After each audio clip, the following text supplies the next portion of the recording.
All right. We're in. Dylan, Yeah. you know what makes me really upset about the world is how unplugged from the reality around us we become because of tech. Okay. So before you jump in on this, I want to get some background. I think I say it a lot. One of my core principles to a successful life is build your community up, and your community will build you up. Yeah. Right. I follow that to the T. And what gets me, man, is everybody who's plugged into social media, Twitter, Facebook, whatever it is, right? They will sit there at a coffee shop and worry and stress about something going on the other side of the world and ignore all of the problems right there in front of their face. I think they do it because it's easier. I don't know. It doesn't feel easier, man. Like they just are constantly in a bad state. But I think a mission of Disruptive Mind needs to be bringing people back to what's in front of their face, right? Bringing people back to community. Mm-hmm. What are your thoughts? Water my a lot. I'm gonna take a breath. Yeah. Make sure I'm collected when I present these, Heck yeah. because I can feel really passionate about them. Fire these bad boys off. Let's get you going. It's definitely a trend right now. Perpetuated, I had to say, most part by access. We have access to everything now. Yeah. Which is great. And at the same time, this is also the challenge and a responsibility that we really haven't, as a society or as a people or as a technologist, have really implemented well, is like how to be responsible with all that access. We were given all the freedom with no boundaries. Yeah. Or no like guidelines of like how to set up boundaries that would be good for yourself. Yeah. Like the boundary between me and other people whenever I'm in my home is I can lock my door. Yeah. And I lock that door at night. Mm-hmm. Doesn't really happen with the internet. It's like if I open this right now or I open this, there's not really any boundaries that keeps me from any random thing popping out, especially if I look at a news outlet or just a random feed or a compilation or anything, like whatever can pop into there. Yeah. I'm inviting that opportunity. So true. So in the worry state, I think we can both agree, and hopefully everyone listening, that worry is not good. Yeah. Yeah. I was It's going to kill you early. kind of like to look up the definition. I am going to use the technology here. Yeah, baby. What worry is, by definition, give way to anxiety or unease, allow one's mind to dwell on difficulty or troubles. It's like to dwell on something without also searching for an answer or a solution, to me, is just like a painful... Why are you doing that to yourself? I don't know. Mm-hmm. So it happens, definitely, and it's a very real thing. And you nailed it to me whenever you said that we focus on things that are far away because, well, there's no risk. It's easy. I mean, so let's take, and I'm so uninformed of what's happening in the world, I'm about to make really like absurd examples out of it, but like, if I'm worrying about the state of China right now and their current political climate or whatever, and I imagine or I surmise that I have the correct answer for them, one, now I feel good because I can just kind of like Tell your friends. I can like play with tweet it and to be like, yeah, look, this is cool, like what I came up with. I have no risk in coming up with that. I also have then a scapegoat to say, well, if they don't do that, well, they didn't listen to me, and that's why that's going bad. So now I can also reinforce my way of thinking. And then, like I'm never going to be at risk of like implementing that strategy, so I never have to be like, I was wrong. Mm-hmm. Because it's like, well, if that country happens to do that thing, well, I was right. If that country doesn't do that thing, well, they were wrong. They were wrong. Either I was right or they were wrong. Yeah. Yeah. So there's no risk. Yeah. In the world around us, there's a huge amount of risk. Heck yeah. When you sit next to somebody and you tell them a story about how something happened in a relationship in your life or a business venture you took or something that happened, they may do something with that information that you gave them that changes the course of their life. Yeah. For better or worse. And there's risk in that. So the person that's sitting there in the coffee shop, why would they rather think about China than think about the things here? Wow. Fear of failure. Fear of the pain that would come with it, I guess. Yeah. I want to jump in there because I have a similar take, but one that just really hits people in the gut. So here's my take. And this is what Disruptive Mind is all about, right? What we want to do is we want to tell you the reality, and you're not going to like it, but this is the reality. Here's the reality. There are so many men in this world, successful businessmen, who retire, and when they retire, their favorite thing to do is complain about having to spend more time with their wife now, having to spend more time at home, how much them and their wife fight, how much they hate it, how awful it is. And, they pretend like they built this empire and they worked so hard. They worked so hard for it. There was so much blood, sweat, and tears. It was all them, right? They really did it. And we had a guy, man, that I talked to who was in this situation. And I asked him, I said, hey, when you go to a restaurant and order the steak, what part of your plate do you eat first? Right? And the typical answer is, oh, well, I eat the steak, right? And then the potatoes, and maybe I get to the veggies.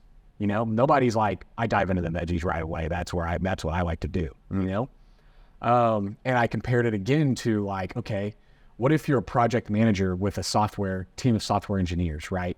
And you don't have a product plan for what they need to be working on. Well, all of them are going to look at what needs to be done and just work on the easiest thing, right? All of this ties together, and people will go their entire lives doing the easy thing. And there's so many people in this world that think that they're working hard, but really they're doing the easy thing and avoiding having those fights with their wives, avoiding having those fights with their children, avoiding doing the hard thing, right? They're walking around eating the steak, and they come to the end of their life and all that's left on the plate is the vegetables. And they're like, this sucks. I'm going to spit that out. I don't like that, right? So how does this relate to technology? Technology is enabling it even more, man. It is so much easier for me to sit down and just chew and worry and be so disgusted with what the prime minister or with what China's doing or with what's going on in the Ukraine and Russia, right? It's so much easier for me to sit around and worry about that than to have a conversation with my wife about what's going on with our finances, what's going on, what's our situation like, where are we at? Yeah. And so, I'd rather dive into that all day. And it feels hard. It feels like, man, I'm living a tough life. I'm really having to think and grind through it. And what's going to happen is people are going to get unplugged from the technology at some point when they're older, and they're going to look around them and they'll be like, I don't even know the people around me. I don't know them. I've wanted to avoid these fights with them my whole life, and they don't know they're avoiding it, but they're just eating the steak. It's eating the steak, dude. Being on Twitter is eating the steak. I'm looking up a vulgar term to make sure I'm going to use it correctly. Good. Okay.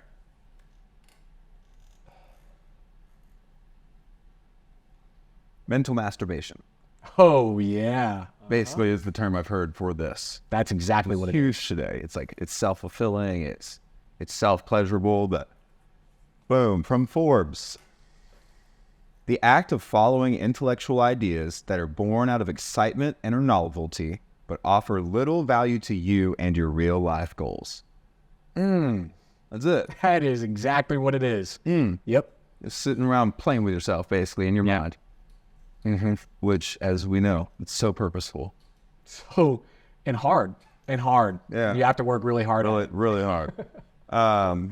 Yeah. And that's it. And it's the easier thing to do. Like, if the little value is happening to you in your real life goals, it's like, well, what's the high value things to you in your real life goals? These things are hard. You have to practice. Yeah. And you have to go through pain. You have to go through pain. Yeah. So I have this aphorism, if you will. And it's basically sin. A general definition of sin is choosing pleasure in the short term at the expense of potential pain in the long term. Whatever it is, lying, cheating, stealing, whatever. Yeah. You are doing what is easy for you and feels good in the short term at the expense of possibly, right? You're not always going to get in trouble in the long term, but you now set something up where like, hey, this can happen now. And virtue is the opposite, right? So virtue is doing something that is hard in the short term. And what you do is you set yourself up down the road. Doesn't say it's going to be good down the road, but you've at least planted seeds where something good can happen. And so when we talk about what is real, right? What is real is things are hard and things are going to be hard in the short term. And if you sit around and do mental masturbation, regular masturbation, whatever, right? If you sit around and do whatever, You might do both. that is easy, that Okay. seriously, right? If you sit around and do what is easy in the short term, all you're doing is eating your steak, and down the road, those veggies, they're going to be force fed to you, right? At some point. And they're going to be wilted and potentially gross. Yeah. Yep. Get them while they're hot. Get them while they're hot. Seriously. Take it while it's there. Yeah. Pick it off your plate. So that's it, man. People hide from their anxiety by diving into the world around them, which gives them more anxiety, but it's a weird, twisted thing. So. In zero ways am I discrediting that the issues in China are not real. Or am I saying that Ukraine and Russia are not having real issues? What like putting some boundaries up here, is it really our problem to deal with? Is it really our responsibility to put effort into there is where it comes into? And that this requires a level of testing and discernment and some practice. It's hard for me to believe my life is in so much order and I am so well established and so capable about taking care of my own household and kingdom and local community that I have any true confidence or true qualification to go affect an entire country or an entire belief or entire political system that I'm not even familiar with. Yeah. Like, I have no understanding of how living in Russia is, or living in Ukraine, or living under oppression is, or living in China, or I don't know any of those things. I read from people that have talked to other people that may have experienced the thing, and I'm on the third level of telephone. So have some irreverence there. A little bit, at least. Shout out to the last episode. Dang. I just got real passionate there. That's good. That's what we want. Get the fire going. Yeah, but so it comes back to, so how have we gotten there? How have we gotten to think that all those problems are really our problems? I can't point at any one thing, but it's just, I think, I'll point back to we were given access to know about them when it's not necessarily beneficial for us to know about them. Yeah. Well, I think that the access to know about them is the stumbling block. That's the thing that's going to make you stumble so that you do spend your whole life avoiding. It's almost like a spiritual battle, right? So you spend your whole life avoiding the things you need to take care of. What is it? Right, I'm going to quote from Matthew 7, right? You hypocrite, first take the plank out of your eye, and then you will see clearly to remove the speck out of your brother's eye, right? Think about objectively when you're talking about these zones. Yes, it's real what's going on around the world. It's important, right? And it's important to somebody. But for us, that's the speck in our brother's eye. And we're walking around with a plank in ours. It probably hurts like hell to get that plank out of your eye. Yeah. So it's the same thing, right? You got to take yours out first. Then maybe you can have the clarity of mind to make an appropriate decision about what to do in Ukraine, right? Yeah. But so many people, they do the exact opposite. They're like, I'm going to avoid my things. And that's avoiding practice, right? That's going practice to theory, right? Yeah. I'd rather theorize about there than practically learn how to solve a problem, learn how to deal with communities and people. people are moaning and complaining about what's going on the other side of the world, and they don't even know how to control, what's going on in their own community, how to control crime, how to control what's going on in schools, how to control things like that. Never practiced it. Yeah. Yep. I would rather not. Yeah, exactly. Yep. Yeah. It's an example. So guy was telling me that he was thinking about moving way further west, basically uprooting his current well-established business and family and life for his kid. And so, look, Wait, how far west were you talking about? I mean, like an hour and a half. Oh, okay, got it. So, like, I guess not insane, but it's not nothing either. And in that moment, I remember I had a slight hesitation about telling him the story, because I was like, this could really affect his life. Whether or not, like, if he moves out here and he stops what he's doing right now and totally changes it all, I was like, could mess it up. I don't know. I'm going to tell him anyway. So I told him about how I guess he was probably 45 years old. He had a 25-year-old business in Houston.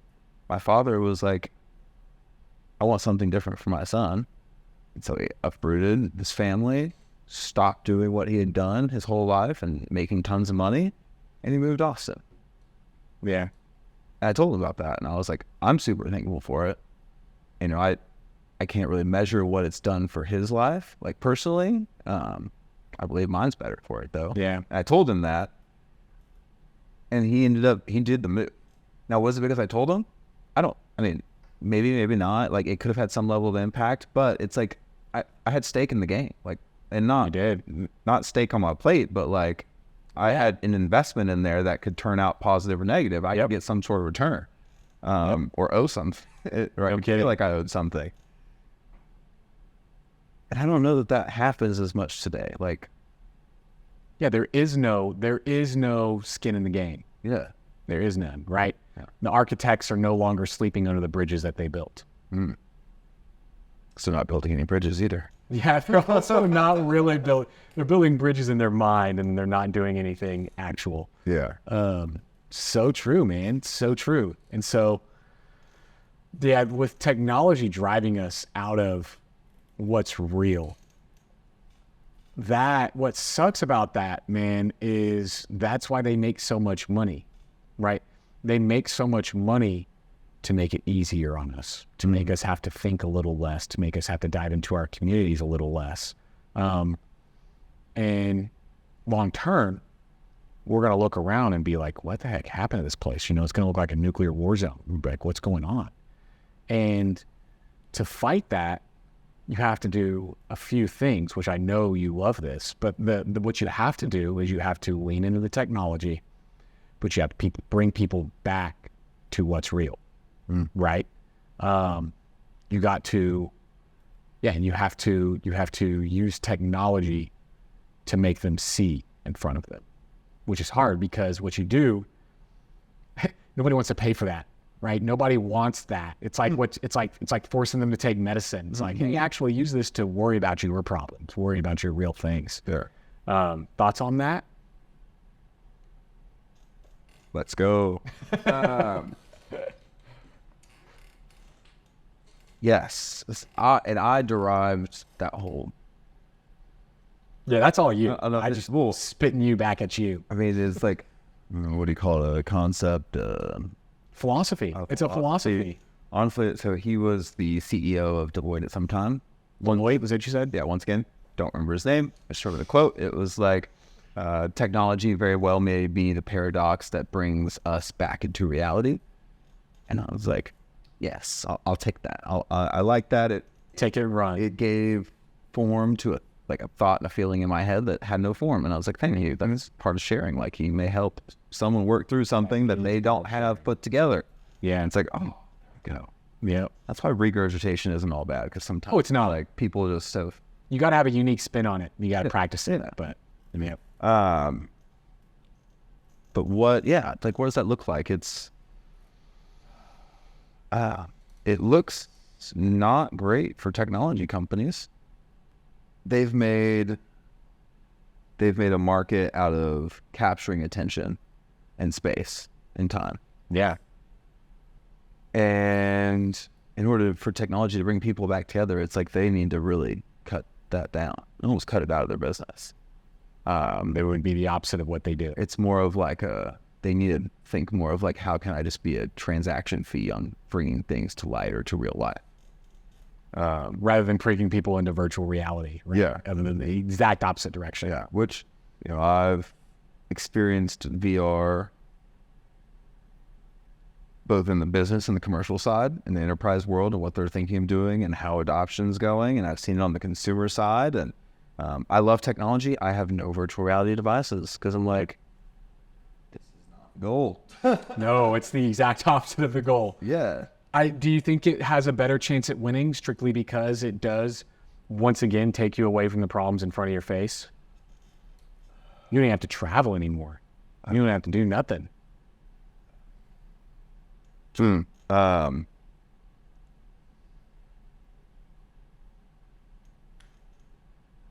VR's best purposes, I think, are around like correction, rehabilitation, and like education and practice in what would be traditionally hazardous areas. So it's like, I've generally practiced in areas that are low risk to people's livelihoods. Like dewiring bombs or something? Yeah, like, you should practice that a few times in the VR machine first before you go. Yeah, like working on a nuclear power facility, like replacing somebody's heart, doing neurosurgery, all those things. Mm-hmm. Please, virtual reality, great. Teaching someone how to like work on a car? No. Go give them the tools. Yeah. And like, give them the manual, say RTFM, read the freaking manual, and have them go do it. Yeah. And is it going to take them 8 times as long as it should? Yes. Are they going to bust their knuckles? Sure. Are they going to die? I doubt it. Yeah. Are they going to eventually get it right? Yeah. May not be as productive in the short term. Long-term goal, though, in mind. It may not be as cost-effective in the short term. But I'm highly confident that if you use the technology to complement what they're doing in the real world, then all of a sudden you've built a skill where they learn to take something from beginning to completion, suffer through the trudge in the middle and the sludge, and then they are absolutely better qualified in the end because they have really done it. And they can prove that they've really And they can prove it. And I bet you know what? You're going to have some fun along the way. You might look in the mirror and be like, gosh, I'm covered in grease and this is disgusting. And you might laugh. You might laugh a little bit.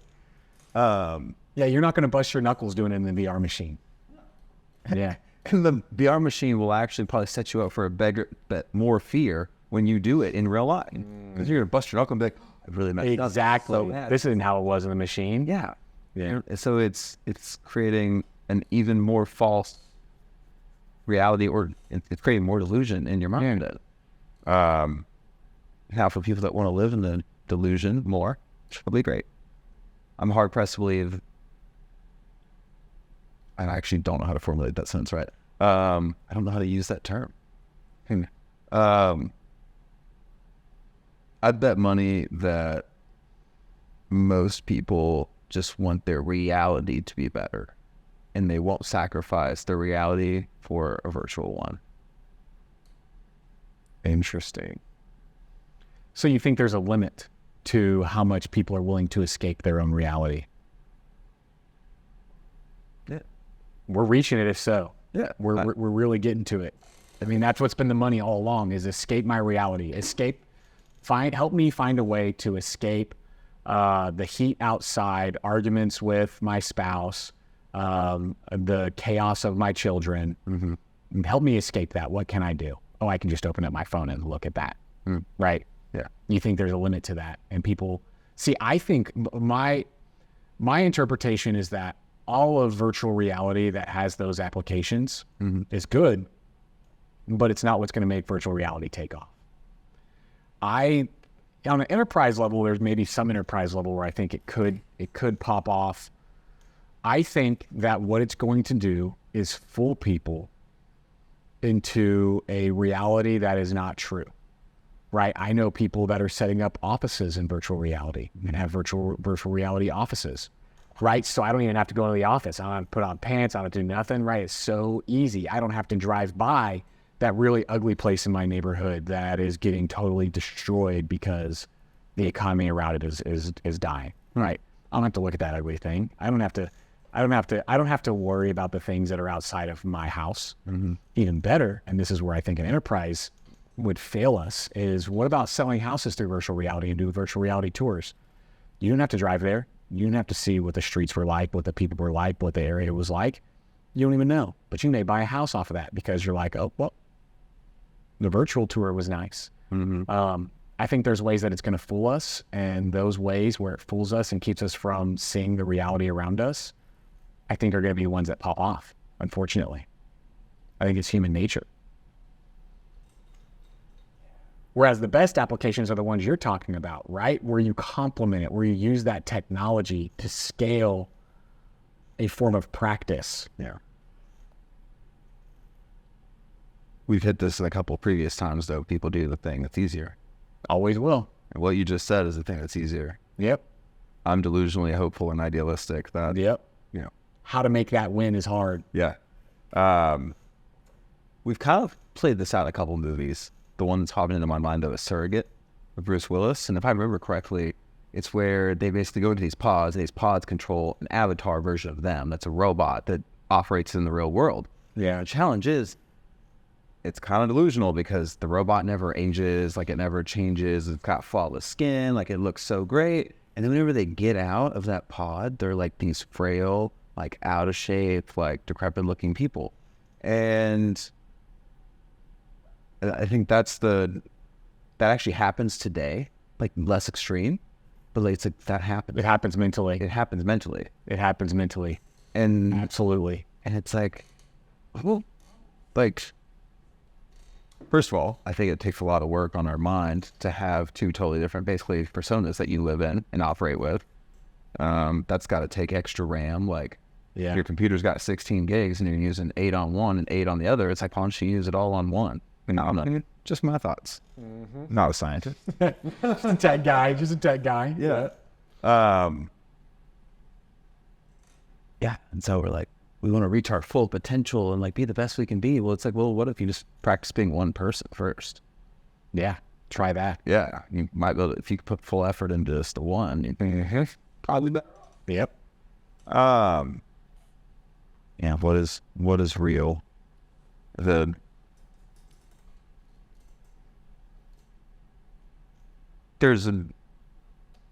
guess I'd like to find out the reason why virtual reality isn't already so prevalent, because the technology already works pretty good. Yeah.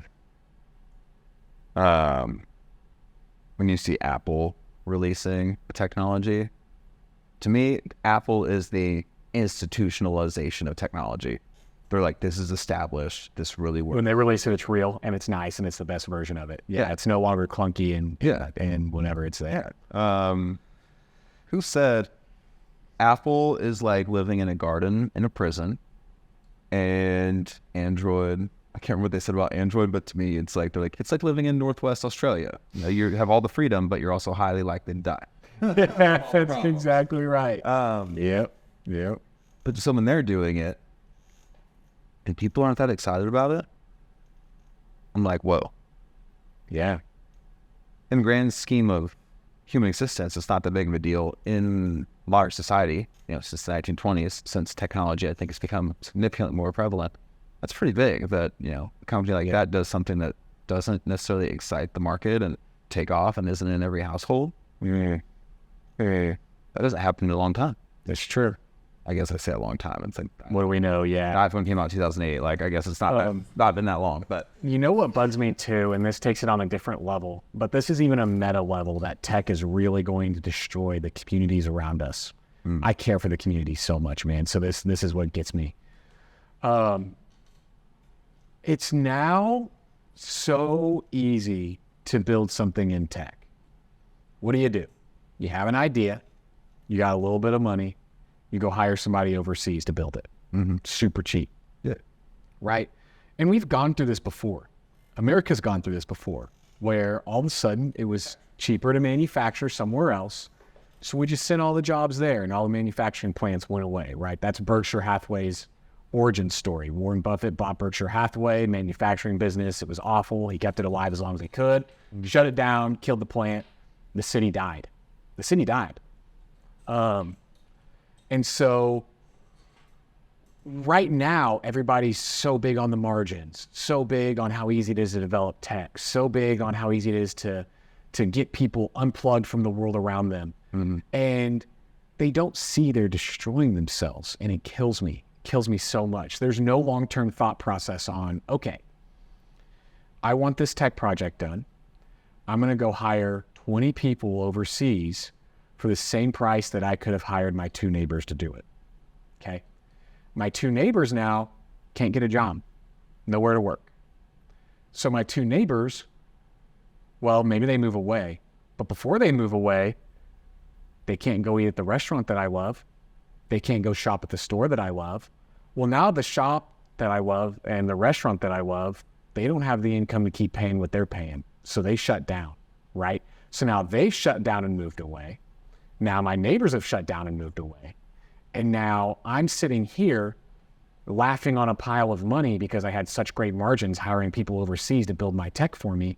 And all the money in my economy is drained, right?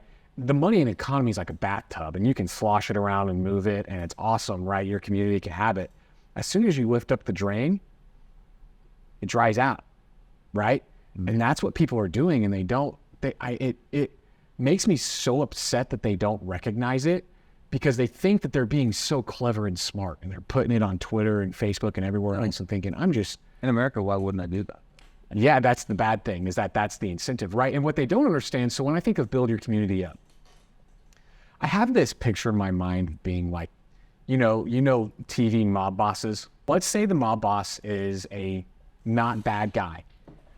I've always wanted to be the guy that's like that, though, where I walk into the Italian restaurant and they're so happy I'm there because I've kept them running and kept them alive that, right, spaghetti goes on the table, drink goes on the table. I don't need money, man, because my neighbors love me and I love them, and we've all built each other up together, right? And that's the hero aspect of the mob boss, is that he takes care of his community and those around him. There's a totally different element to being wealthy that doesn't entail you sitting on a pile of cash with nobody around you to have fun with, right? If you go hire the guys you like to do that job, go hire 2 guys to do that job, and you're not hiring them because the job's going to happen the fastest or the cheapest. You're hiring them because when you hire them, they now can afford to live next to you. You got to choose your neighbors. And now you 3 or whatever, right, whoever it is, you guys really like a certain type of restaurant. Well, you know what restaurant's going to thrive in your community? That one, right? And you know what stores are going to thrive? Those.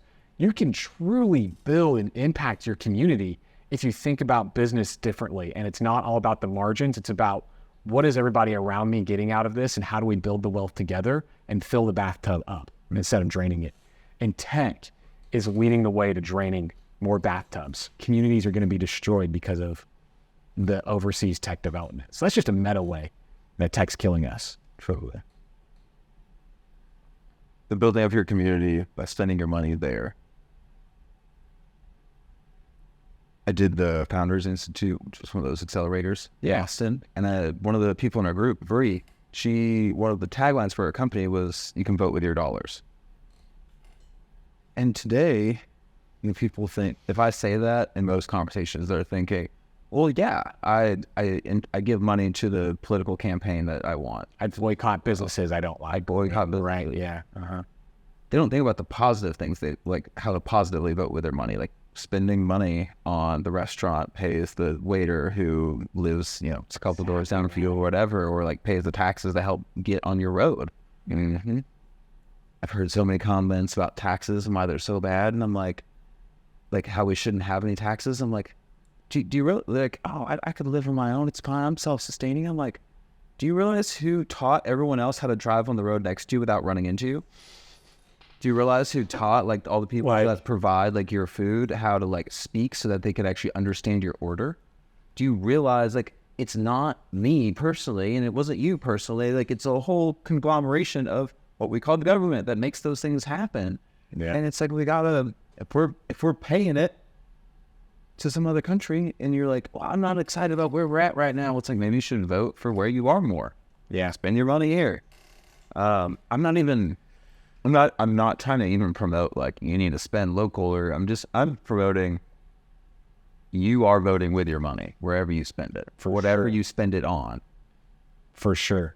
And you're voting for India to have power whenever you pay Indian engineers to build stuff instead of your local community. And if that's what you want, fine. Yeah. I'm just making it clear that that's what you are doing. Yeah. And you know how fragile it is. So let's talk about why it's a sin. Definition of sin. Feels good in the short term. You're making money. You're doing it. Right. And it's just me. Right. I'm doing it. I don't really have to worry about everybody else. That's not a big deal. Right. When everybody's doing it, what happens in the long term? Not saying something bad will happen, but now India is the only, well, let's just not limit it to India. Those overseas developers are the only ones who know how the tech's built. They're the only ones who know how it's operating, and they're the only ones who can fix it, and they're the only ones who can shut it down. Right? Just like manufacturing in China. They speak their language and our language, and we don't speak any either. You give them all the power, right? You're like, they are trading their time to acquire power, and that's why they can charge such a cheap value, right? That's the big fragility of it. And when you talk about these different levels, right? People talk about taxes at the federal level or whatever, and it reminded me of this quote from Taleb, Nassim Taleb, where he talks about everything doesn't have to scale, right? We have this consistency bias. People have this consistency bias where everybody kind of falls into this, where when they believe something or they say something, let's say, I'm a communist, right? When they believe I'm a communist, what they have in their mind is it would be really nice if the people around me were communists. But they have a consistency bias where they say, okay, the federal government should be a communist too, because I have to be consistent, because it's not allowed to be different. And Nassim Taleb, he hit me so hard over the head one time where he was like, man, those ideologies don't have to scale. And so this is a quick quote from him. He says, at the Fed level, I am at the Fed level libertarian, at the state level Republican, at the local level Democrat, and at my family and friends level, I'm a socialist. And that's it. You don't have to be the same at every level, right? You can change. And so, yeah, maybe paying taxes on the federal level, you're like, I don't like that. I don't like paying for Montana's road development. But you definitely would be a taxpayer at your local level, right? And so you have to understand, well, first off, there's this battle cry that was from a French Revolution. I don't know which one. I don't even know if it was a full revolution or if it was just like giant protests. But it was like, we demand the right to contradict ourselves. Right? That was what they chanted. We demand the right to contradict ourselves. Okay. And that, because in this world we live in, you got to be consistent. You got to be consistent. If you say something, you better believe it, and you better be absolutely consistent with it, and you better never... And you can never change your mind. Definitely don't. Yeah. Oh, no. Don't change your mind. That's a big no-no. Yeah, big no-no. And what's unfair is we hold politicians to this big time, right? Politicians were like, oh, well, you said this in the 60s, so, you have to still believe it. I have Facebook memories from when I was in high school, and I'm like, whoa, yeah, I've changed since then, right? oh my gosh. Like, they gotta change. Exactly. Line from that, like, we'd be in trouble. Oh man, exactly. And so you have to, this is part of the uncomfortable thing of life. It's so easy to just try and be consistent with everything, right? When in reality, you have to sit with, I'm going to contradict myself between this scale and this scale, or this scale and this scale. And that, I think, is something that's very real that people don't talk about or mention or say, like, and people feel it all the time. They're like, I'm going to be this type of business person, so this is how I have to act at home. It's not, right? Those don't scale the same way. They don't have to operate the same way. Now, I do know it means there is a way that it falls into what you talked about, which is like living two different lives. So you have to fit with that, right? That has to combine itself and become something that's unique and different. But there's no clear answers to these things. the one thing you have to think of is just like, the one thing I think of, here's how I've always thought of community is, if I start local and I practice local, I will learn at a scale where if I made mistakes, bad things don't happen. Then, if I get really good local, I can expand out. If you can do it, we've talked about this before, right? If it works in one place, then scale. Do it in one place, then scale. Right? And so you can scale and update and make information as it grows, update information as it grows. But yeah, man, people ignoring their local community, that's the biggest problem. And the worst thing is they build products for people in other communities somewhere else and ignore their local community and just let it die.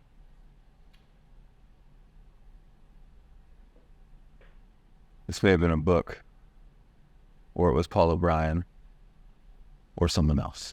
Once again, Don't know. I remember the source exactly. Quote your sources. Don't know about that. Don't know. Google it. Do the unreasonably unscalable thing first. Yeah. It was talking about products, but Startups and building startups, yeah. Paul Graham, is that what you said? I think it's Paul Graham. I don't know. good. Yeah. Yeah. Y Combinator. And okay. I definitely think it sounds better for me to say I made an impact on Texas. I made an impact on America. Even I made an impact on Austin. Yeah. It's not as worldly glory wielding to say I made an impact on My neighborhood. my neighborhood, my neighbor. Yep. That's exactly right. If I can't do that, not that I have to have the proof, but it's like, why would I venture out to go do those other ones?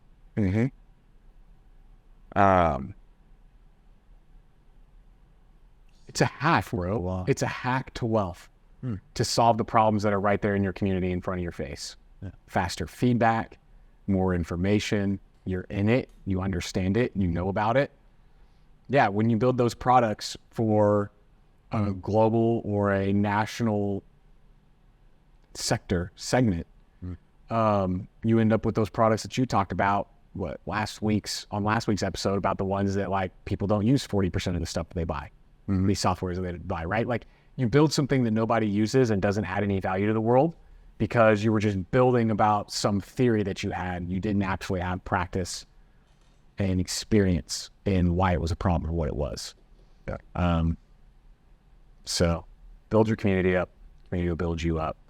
I wish we could have gotten an arcade on this. We'll have to get into it down the road. But We'll get there one day. for those who don't know, Dylan's motto is using digital to bring people back into the real world. So that's it. Yeah. That's what's real. That's what's real. Do the hard thing. You're right. All right. We're out here.